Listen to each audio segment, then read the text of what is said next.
Guess what we're doing?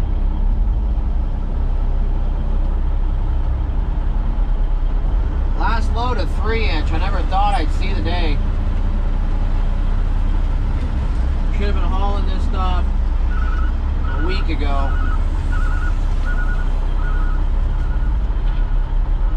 One of the things I'm going to get better at next year is saying no.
That door is not shut. Here's Excavation coming on 3-inch, fin the gulch.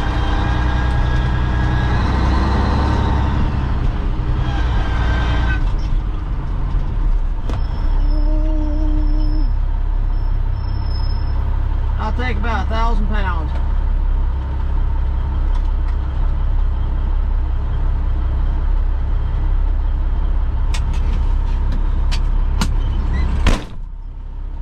Maybe that one did it.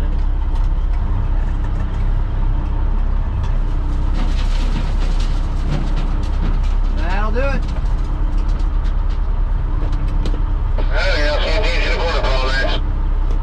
Yeah, finally, thank God.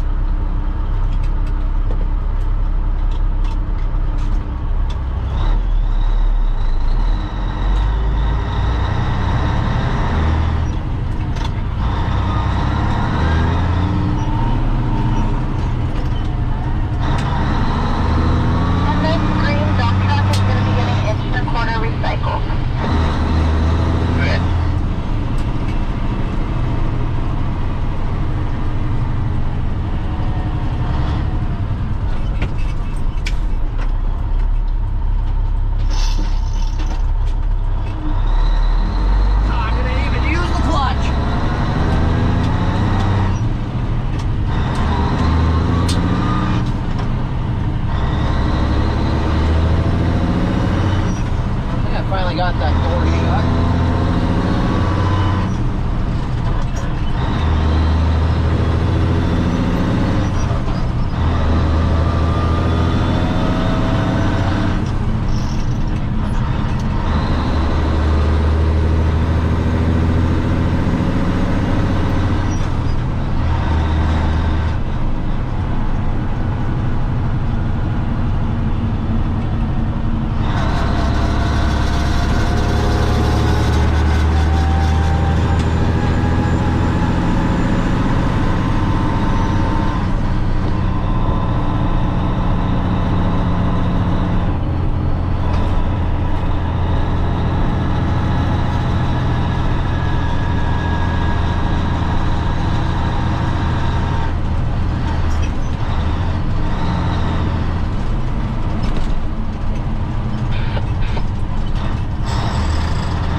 15-minute conversation with the guy at our local equipment dealer about, you know, what brand. Do they run Kobelco, New Holland, and that's about it for their line up there. But they work on everything.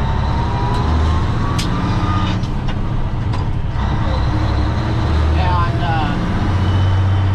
you know, I'd really like to get a Kobelco excavator, a newer one.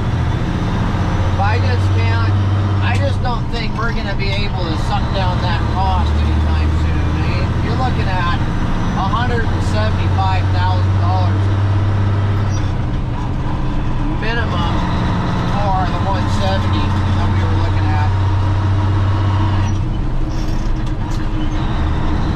So I've been kind of looking around on the internet for, you know, either older Cat or older John Deere. There's a year period in there that you just want to stay away from Kobelco. They were partnered up with Case, and it kind of wasn't a good deal. So I'm thinking we're probably going to be looking at all Cat equipment, especially buying it used. So now I'm putting on my Christmas list. We could haul a 315 pretty easy with this truck. I think it'd be the biggest of what this truck could legally do on a 3-axle tag behind it. So we're going to be looking at either getting a 315, a 314, or a 315 excavator. I'd really like to get a little D5G like what we've been getting a hold of from the dealer up here, New Tech. I'd really like to get a hold of one of them, only in a high track setup, so that you could actually got a little bit more footing on the ground.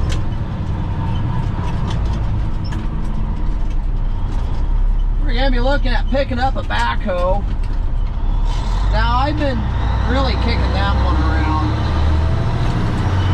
I go out and buy an industrial backhoe, a real backhoe that I have to drag around with this sucker.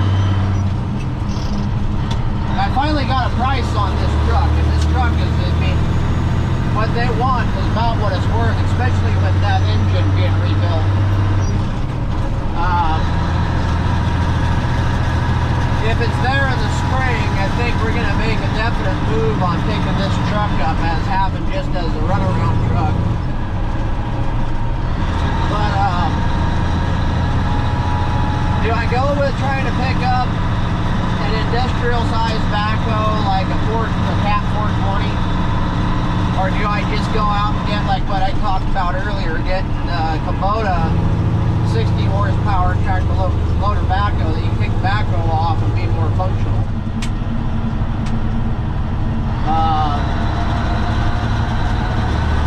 That one is hard to say.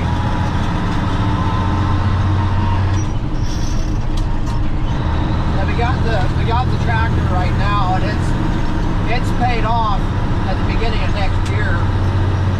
Might even be paid off this year if I can scrounge together the cash to be able to do it.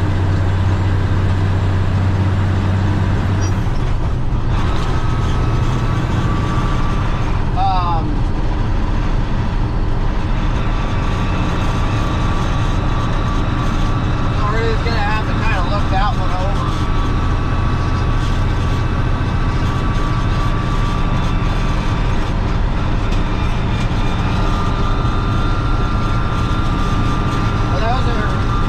Those are the big ticket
Nick's diligently working away. It is shocking how much elevation affects climate. Holy crap. Oh yeah, it's chilly up here today. It's like Betty's fuse place. I get down to the pit and I'm rolling the windows down because it's warm. I get about halfway up here and I'm rolling the windows up because it's getting hot.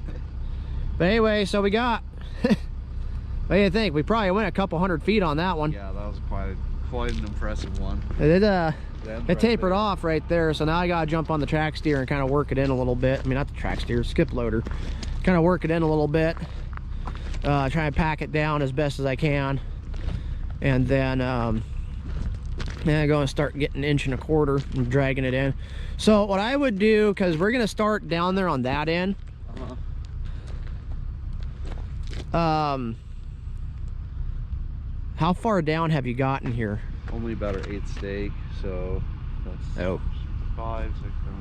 That one up there. So about halfway up. Okay.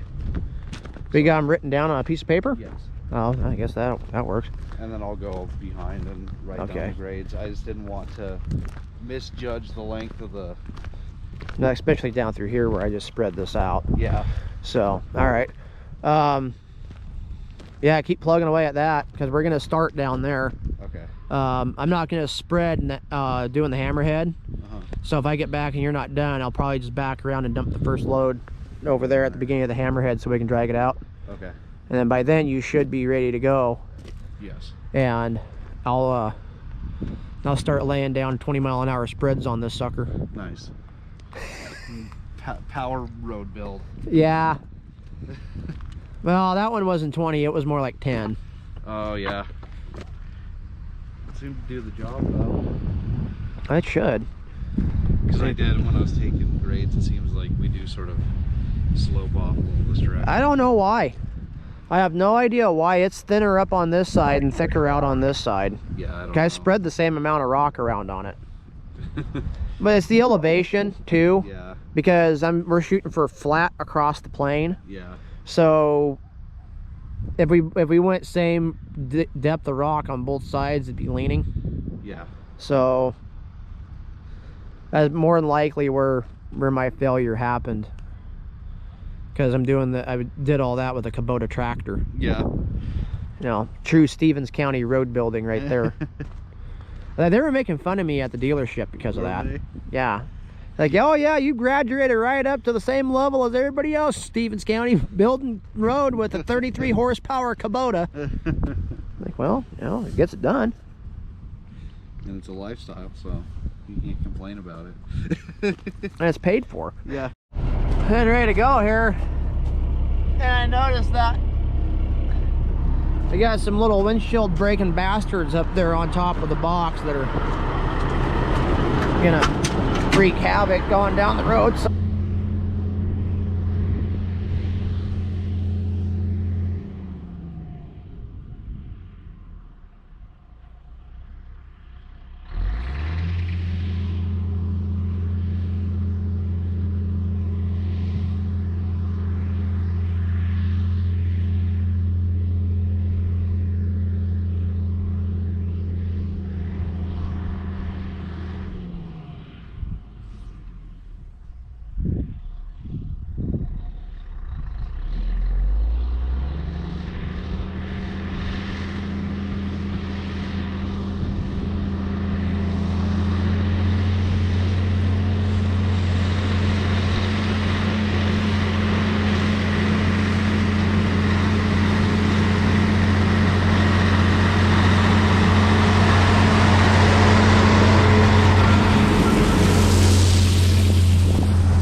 You start driving and the latches hadn't popped yet. well, it's 'cause I didn't set them off yet. Yeah.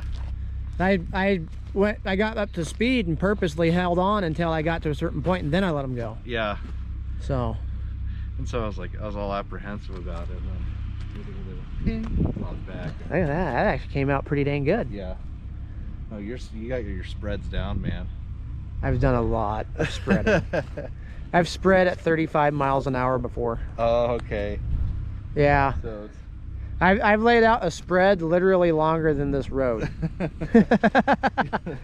That's pretty damn impressive. we were doing this road, and the grader operator, he's like, so this is what we got. I'm like, pretty much right where I want to be, but I just need a little bit right down the center. Like, okay. He goes, I need you to spread this as thin as you possibly can. So I backed up like probably 150 feet past where he wanted me to start. And I was in high range doing 25 when I passed him, and I tripped the gate. And then I grabbed another gear and hit 30, and I just went right down the center of that road, and I went for probably an easy quarter of a mile. Wow. And laborers were jumping out of the road, dogs were running scared. I mean, but I got done, put the box down. I'm like, yeah, I got fired. And he comes rolling up on the blade. He's like, that was perfect.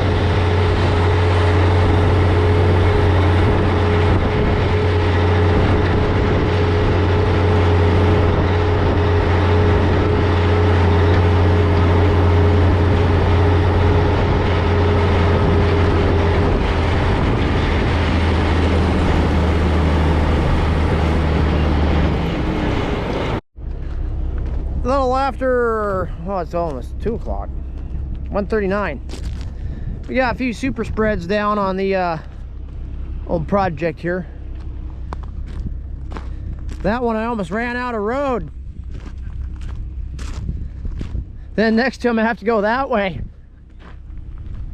That one didn't come out half bad. They've all been pretty consistent. Do me a favor, while you're up here farting around and you need these big rocks sitting on the surface, kick them out. I can do that. Pick them up, throw them off. I think the tires are kicking them up a little bit. How thin the spreads are. Yeah. So. What time does Interstate close again? 4. 4. Okay. So we got, it's 1:39 now. I could probably easily squeeze in 2 more. Yeah. And That's then you get, why I was curious, because I know you said they've got a time. yeah, you don't get anything after 3:45.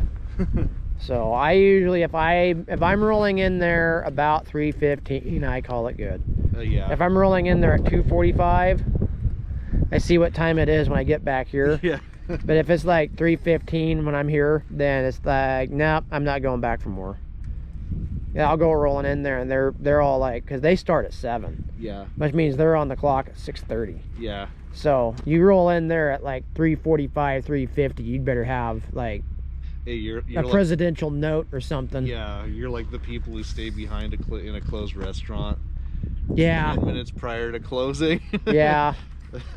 Pretty much. So. Alrighty. I can do that. Yeah, it's kind of pick the big rocks off of it and see where that one landed us. And then when I come back, I'll start up there and go this way. Okay, that sounds good. Yeah. Say that again for the people of YouTube. That it's spreading very consistently? Yes. There we go. In between the tires, you know, then you go pretty decently because you're not actually on. Well, yeah, it's compact. It's not compacted. So I think that's one of the problems we've been having with the base rock is that yeah, we've been driving over the top of it so much that you need to lay down pretty hefty spreads to be happy. You know, the first couple of times that you had left, it was like the second time or so, and I kept checking the grades down where you had done your run, and I was like, why is this at level? I was like, how does that work? And then I was like, let me check, and I tossed the stick over like 6 inches onto a high point and went, oh, that's why. We're just losing it all to... It's all got to get packed down in there. But yeah, we did 7 today at 77 tons, like you said. And your estimate's at, what you said, 160? Mm-hmm. That's probably right in there. Yeah.